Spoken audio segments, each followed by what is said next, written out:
नमस्कार, खबर उत्तराखंड में आप सभी का स्वागत है। मैं हूं आपके साथ यशी शुक्ला। रुक करेंगे खबरों का, लेकिन उससे पहले एक नजर सुर्खियों पर। उत्तराखंड में जमीन खरीदना हुआ महंगा, नए सर्किल रेट लागू, 22% तक हुई बढ़ोतरी। आदि कैलाश परिक्रमा पथ पर होगी मैराथन दौड़, देश भर के 545 धावक दिखाएंगे अपना दम। सुप्रीम कोर्ट के फैसले से प्रदेश में 18,000 से अधिक शिक्षकों को प्रमोशन पर रोक, सुप्रीम कोर्ट में पुनर्विचार याचिका दाखिल करेगी सरकार।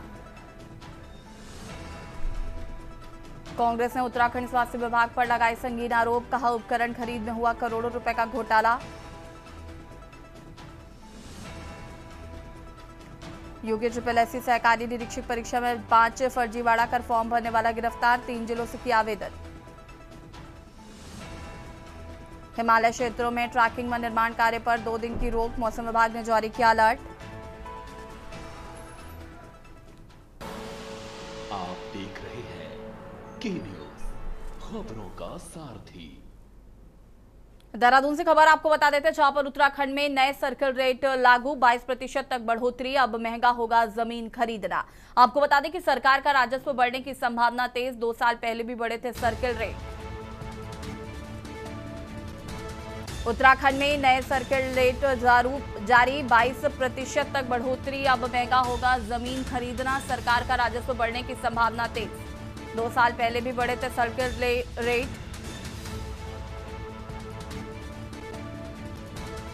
2 साल पहले भी बढ़े थे सर्किल रेट।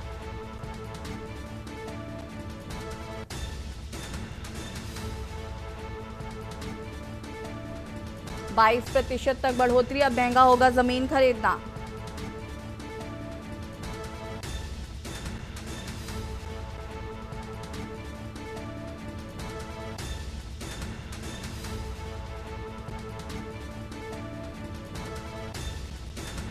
देहरादून से खबर, उत्तराखंड में नए सर्किल रेट लागू,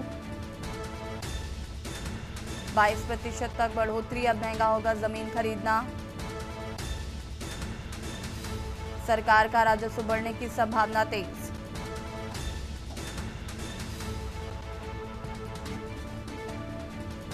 दो साल पहले भी बढ़े थे सर्किल रेट।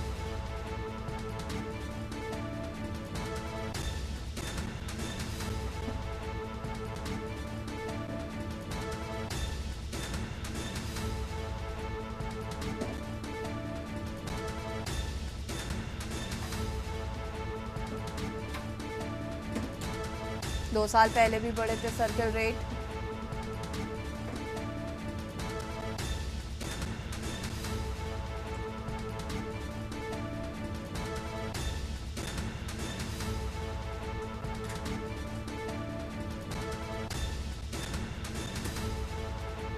सरकार का राजस्व बढ़ने की संभावना तेज।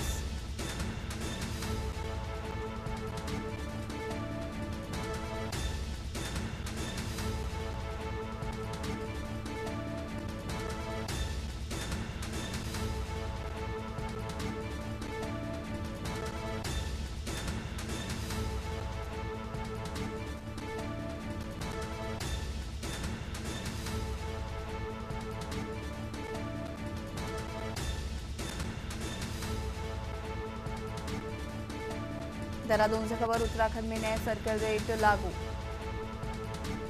22% तक बढ़ोतरी, अब महंगा होगा जमीन खरीदना, सरकार का राजस्व बढ़ने की संभावना तेज।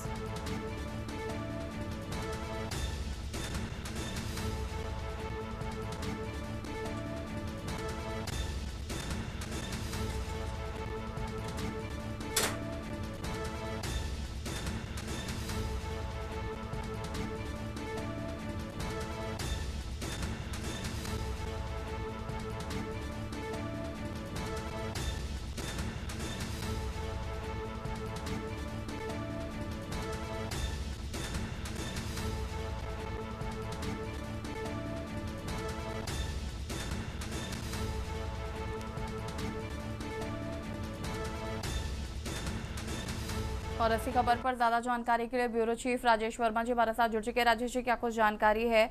एक बार फिर से सर्किल रेट बढ़ाए गए हैं, उत्तराखंड में जमीन खरीदना अब और भी महंगा।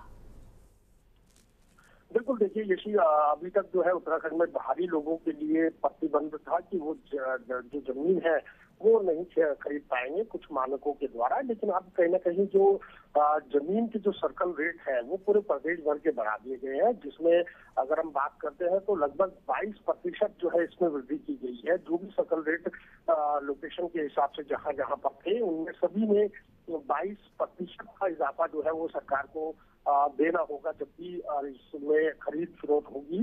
तो इसमें जो है जो बड़ा पहल जो है वो सरकार ने किया है। इससे पहले अगर हम बात करते हैं जैसे तो 2 साल पहले भी जो है इस रेटों को जो है वो बढ़ाया गया था, और इस बार जो है बड़ा इजाफा जो है इसमें किया गया है। तो कहा जा सकता है कि अब जो है जमीन मकान जो खरीदना होगा वो कहीं ना कहीं प्रदेश में खासतौर से जो है वो महंगा हो जाएगा, चाहे वो प्रदेश के का रहने वाला व्यक्ति हो या फिर बाहर का भी रहने वाला व्यक्ति हो। तो कहीं ना कहीं इसमें जो है बड़े मानक जो है वो डिसाइड किए गए हैं सरकार की तरफ से, और इसमें जो प्रतिशत है यानी कि जो जीएसटी सर्कल रेट है, सॉरी माफ कीजिएगा, तो उसमें जो है बड़ी जमीन उसका रेट जो है वो लागू कर दिया गया है आज से, और उसमें 22% का जो इजाफा है वो देखने को मिल सकता है। यानी कि बड़े रेटों पर जो है अब सरकार को जो है इसका रेंट जो है वो देना होगा, और कहीं ना कहीं मकान खरीदना, प्लाट खरीदना जो है वो महंगा हो जाएगा प्रदेश में। यशी बिल्कुल राजेश जी, शुक्रिया आपका जानकारी साझा करने के लिए। और बता दें आपको कि 2 साल पहले भी सर्कल रेट बढ़ाए गए थे और इससे राजस्व को काफ़ी फायदा होगा। उत्तराखंड में नए सर्कल रेट लागू हो चुके हैं। उत्तराखंड में ज़मीन खरीदना बहुत भी महंगा, करीब 22% तक बढ़ोतरी की गई है।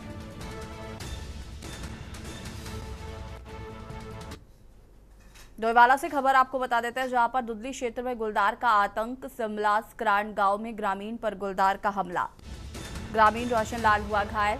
मौके पर लच्छीवाला वन रेंज के अधिकारी और कर्मी। गांव के लोग डर के साए में जीने को मजबूर, सुरक्षा के किए गए इंतजाम। गुलदार को पकड़ने के लिए पिंजरा लगाने की मांग की गई है। दुदली क्षेत्र में गुलदार का आतंक, गांव के लोग डर के साए में जीने को मजबूर।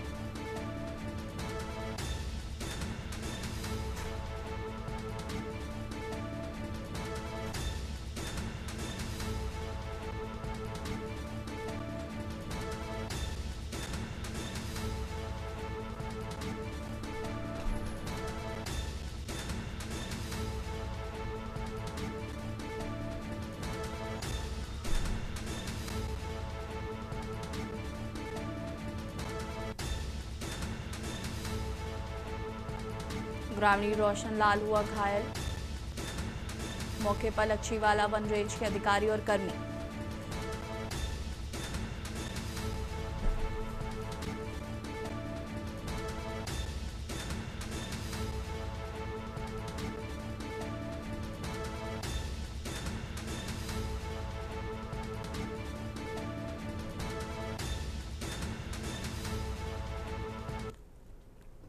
खबर कोटद्वार से है, जहां पर ऊर्जा निगम की ओर से कोटद्वार शहर में लगाए जा रहे स्मार्ट मीटर के विरोध में विद्युत उपभोक्ताओं का धरना 20 दिन से जारी है। तहसील परिसर में बैठे उपभोक्ताओं ने ऊर्जा निगम और स्मार्ट मीटर लगाकर कंपनी के प्रतिनिधियों के खिलाफ नारेबाजी की। धरना दे रहे लोगों का कहना था कि स्मार्ट मीटर के नाम पर विद्युत उपभोक्ताओं का आर्थिक शोषण किया जा रहा है। जहां स्मार्ट मीटर लगाए गए हैं वहां बिजली के बिल काफी बड़े हो गए हैं और ऊर्जा निगम उपभोक्ताओं को विद्युत बिलों के जरिए लूटने का काम कर रहा है।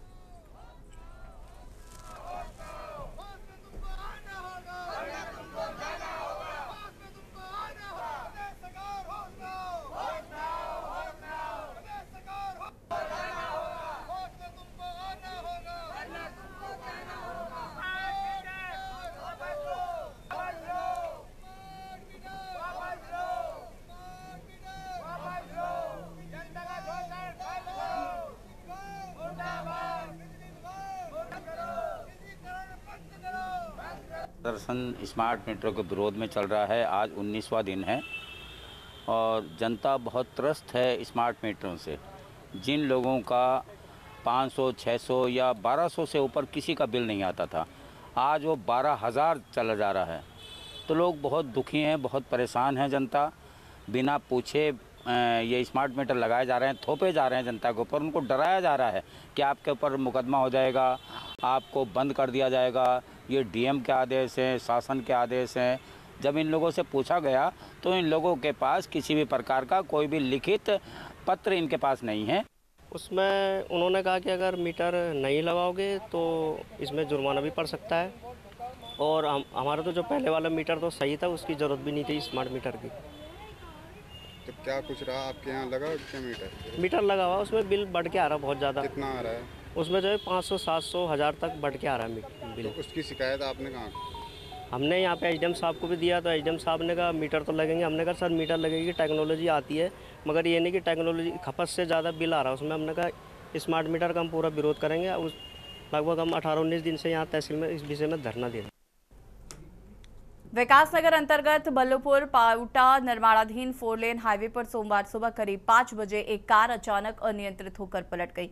टक्कर इतनी जबरदस्त कि देखते ही देखते टक्कर के बाद कार में आग लग गई और आग ने विकराल रूप धारण कर लिया। कार चालक ने समय रहते कार से बाहर निकलकर अपनी जान बचाई। लोगों के अनुसार देखते ही देखते कार आग का गोला बन गई और पूरी तरह से जलकर स्वाहा हो गई।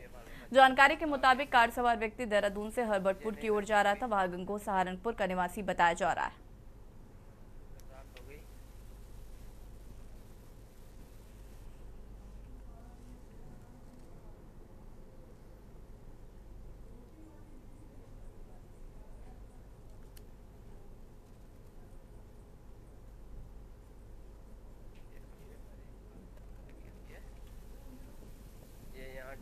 किसी चीज से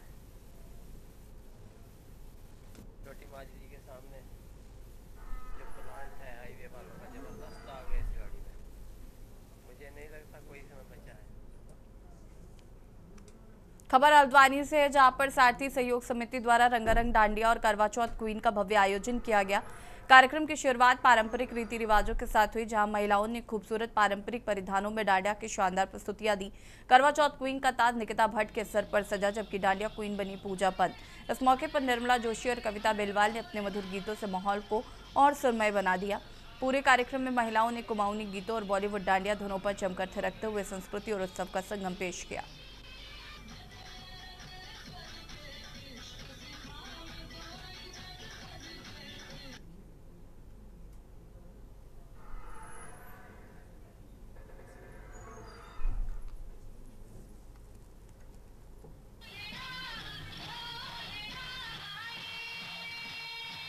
बहुत अच्छा लग रहा है। हम यहाँ आए हैं डांडिया में, सारथी सहयोग समिति द्वारा आयोजित किया गया है और बहुत अच्छा लग रहा है। ऐसे कार्यक्रम शहर में होने चाहिए और इससे हम लोग थोड़ा एंजॉय करते हैं।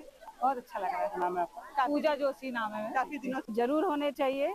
हम लोग बहुत एंजॉय कर रहे हैं। तो नवरात्रि के बाद किया है कार्यक्रम, तो सभी लोगों ने बढ़ चढ़ के हिस्सा लिया है, सब फ्री हो गए और मस्ती धमाल, जैसे कि आप देख सकते हैं, हमें देखे हम कितना एंजॉय कर रहे हैं। डांडिया कार्यक्रम हमने इस समय इसलिए कराया क्योंकि नवरात्रि में सभी महिलाएं थे तो ज्यादा एंजॉय कर नहीं पा रही थी, तो अभी सब फ्री हो चुकी हैं और 10 तारीख को करवा चौथ आ रहा है, तो उसी उपलक्ष्य में हमने साथ में करवा चौथ क्वीन का भी यहाँ पे कॉन्टेस्ट रखा है और सभी महिलाएं बहुत एंजॉय कर रही हैं। मैं सोचती हूँ शायद हल्द्वानी शहर तो इस समय डांडियों का शहर बन के रह गया, लेकिन उसमें ये नीतू रौतेला का जो डांडिया उत्सव, आज महोत्सव, ये उत्सव नहीं महोत्सव हो गया है और इसमें हर कैटेगरी, ये इतनी छोटी सी बच्ची, इसकी ओर भी कैमरा घुमाइएगा, छोटी बच्ची से लेके और यूथ से लेके महिलाओं से लेके सीनियर सिटीजन वो भी मंच पर आए।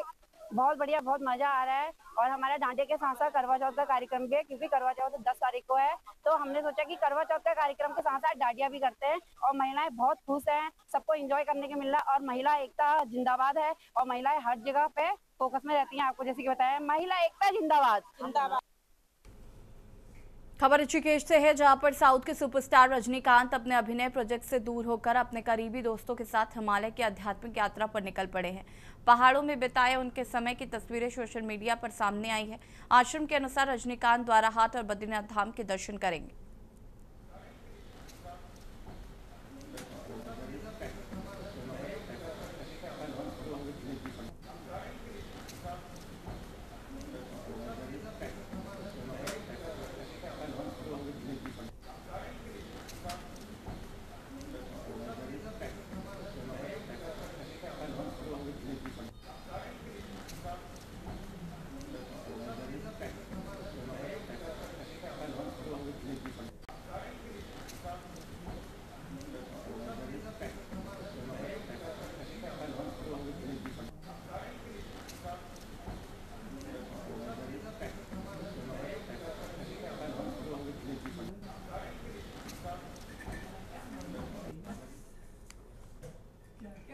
खबर केदारनाथ से, जहां धाम की यात्रा अंतिम चरण में हेली सेवा का अंतिम स्लॉट की टिकट बुकिंग के लिए IRCTC की पोर्टल 8 अक्टूबर को खुलेगा। तीर्थयात्री 13 से 21 अक्टूबर की यात्रा के लिए हेली टिकट बुक करा सकेंगे। हेली सेवा 12 केदारनाथ हेली सेवा सुचारू रूप से चल रही है। बाबा केदार के कपाट 23 अक्टूबर को भैया दूज पर बंद हो रहे हैं। कपाट बंद होने से संचालन भी बंद हो जाएगा। अक्टूबर तक की यात्रा के लिए हेली सेवा की बुकिंग फुल हो चुकी है। कोदाकली, पाटा और सिरसों के 6 एविएशन कंपनियों के माध्यम से हेली सेवा संचालित है।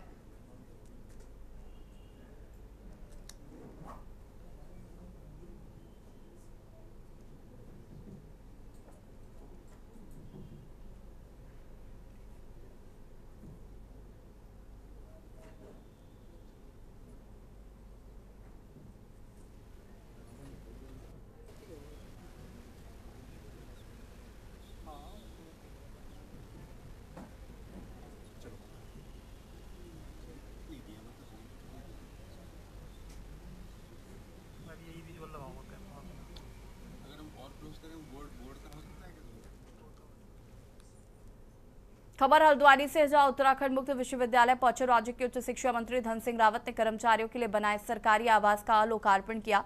वहीं प्रोफेसर और अन्य स्टाफ के लिए भी बना रहे आवासीय परिसर का भी उन्होंने निरीक्षण किया, जहां पर उन्होंने कार्य की गुणवत्ता को अच्छा पाया। उन्होंने पत्रकारों से बातचीत करते हुए बताया कि मुख्यमंत्री पुष्कर सिंह धामी और राज्यपाल से दीक्षांत समारोह में इसका लोकार्पण कराया जाएगा। उत्तराखंड मुक्त विश्वविद्यालय पूरे देश में नेट में B+ की श्रेणी में आ गया है और आने वाले समय में इसे A+ की श्रेणी में लाना है। राज्य सरकार ने यहाँ के इंफ्रास्ट्रक्चर को मजबूत करने के लिए काफ़ी पैसे दिए हैं, जिससे यहाँ निर्माण के कार्य में तेजी के साथ हो रहे हैं और शिक्षा का माहौल लगातार बेहतर हो रहा है। वहीं उन्होंने महत्वपूर्ण जानकारी देते हुए बताया कि सेना में तैनात जवान जो कि उच्च शिक्षा ग्रहण करना चाहते हैं, लेकिन किन्हीं कारणों से वो उच्च शिक्षा को ग्रहण नहीं कर पाते, ऐसे में उत्तराखंड मुक्त विश्वविद्यालय सेना के लोगों के साथ MOU साइन करने जा रहा है।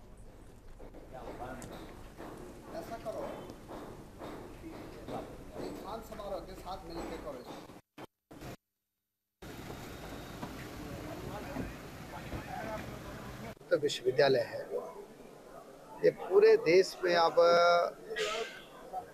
नेक में B+ आ गया है और हम चाहते हैं कि अगले 2 सालों में A+ आ जाए। इसके लिए जो यहाँ पे सुविधाएं हम दे रहे हैं और हमारी सरकार ने अभी तक लगभग 100 करोड़ रुपए से ज़्यादा अभी तक इस विश्वविद्यालय को दिए हैं। आज हमने यहाँ पे कुछ बिल्डिंगों का लोकार्पण भी किया है और जल्दी जब पूरी बिल्डिंगें बन जाएंगी तो मुख्यमंत्री जी और हम लोग इनके लोकार्पण पे एक बड़ा कार्यक्रम मुख्यमंत्री जी का हम रखेंगे। खबर इसी की रिश्ते है, जहां पर लोकल फॉर वोकल की तर्ज पर टिहरी जिले के मुनि की रेती पूर्णानंद ग्राउंड में उत्तराखंड सरकार द्वारा सरस मेले का आयोजन किया जा रहा है, जो कि 6 से 15 अक्टूबर तक चलेगा, जिसका शुभारंभ मुख्यमंत्री पुष्कर सिंह धामी करेंगे। करीब 250 स्टॉल लगाए जा रहे हैं, जिसमें उत्तराखंड सहित देश भर से आए 300 से अधिक स्वयं सहायता समूह महिलाएं और शिल्पी अपने उत्पाद को प्रदर्शित करेंगी। साथ ही बायर्स और रोजगार मेले का आयोजन भी किया जाएगा, जिससे रोजगार को बढ़ावा मिलेगा। इसके साथ ही प्रतिदिन सांस्कृतिक कार्यक्रम का भी आयोजन किया जाएगा।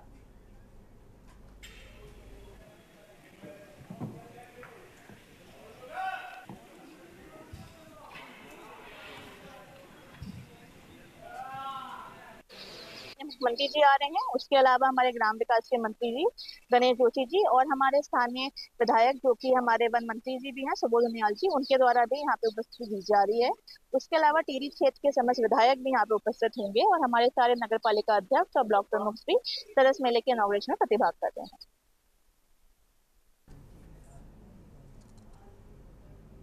खबर नैनीताल से है, जहां पर विजयदशमी के अवसर पर नैनीताल के DSA मैदान में राष्ट्रीय स्वयंसेवक संघ विजयदशमी कार्यक्रम में शस्त्र पूजन कराता है। संघ की स्थापना 1925 में विजयदशमी यानी कि दशहरा के दिन हुई। दशमी पर शस्त्र पूजन का विधान है। इस दौरान संघ के सदस्यों ने विधि विधान से शस्त्रों का पूजन किया। संघ के 100 स्थापना दिवस कार्यक्रम को हर्ष और उल्लास के साथ मनाया गया।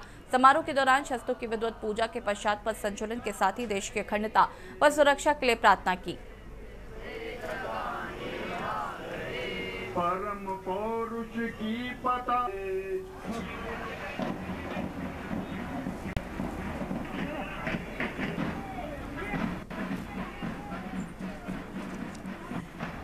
संघ का तो जानकारी के 100 वर्ष पूरे हो गए संघ को, तो शताब्दी वर्ष के निमित्त ये कार्यक्रम चल रहे हैं और वैसे तो विजयादशमी का उत्सव हम हर वर्ष मनाते हैं, परंतु इस वर्ष उत्साह से और अधिक मना रहे हैं क्योंकि यह 100 वर्ष पूर्ण होने का कार्यक्रम जी। यहाँ से पथ संचलन जो नए बाजार से होते हुए मणिकाल बाजार में नीचे माल रोड से होते हुए GGIC नैनीताल जो नकली ताल में है वहाँ तक रहेगा, वहाँ कार्यक्रम का समापन होगा। वर्ष भर इस निमित्त हम बहुत सारे कार्यक्रम मनाने वाले हैं। ये वर्ष के प्रारंभ का कार्यक्रम है। और खबर उत्तराखंड में फिलहाल इतना ही। देखते रहिए के न्यूज़ इंडिया। नमस्कार। आप देख रहे हैं के न्यूज़, खबरों का सारथी।